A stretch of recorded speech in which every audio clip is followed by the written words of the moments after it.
觸摸你身體，何必需要忌諱，就當做懷舊。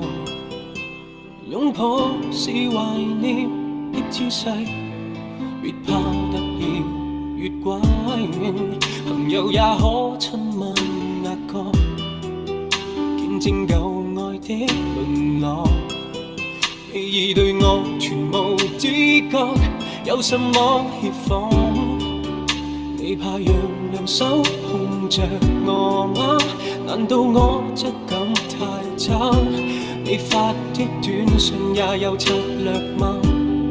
以後無需直接講話，喂一聲，這一聲你認得出我麼？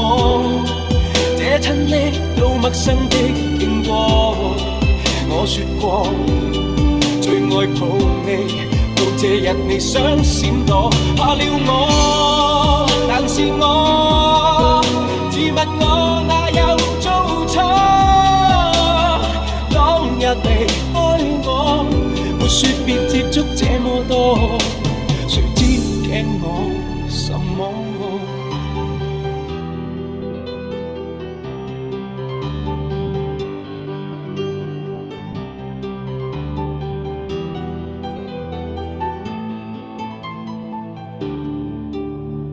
不需要不安，聯絡我分享你近況，哪怕無聊一頭寒。據說你仍愛機密，有什麼怕講？你怕讓兩手控着我嗎？難道我質感太差？你發的短信也有策略嗎？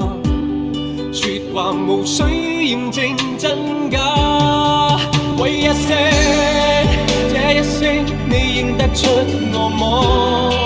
這親昵到陌生的經過，我說過最愛抱你，到這日你想閃躲，怕了我，但是我自問我哪有做錯？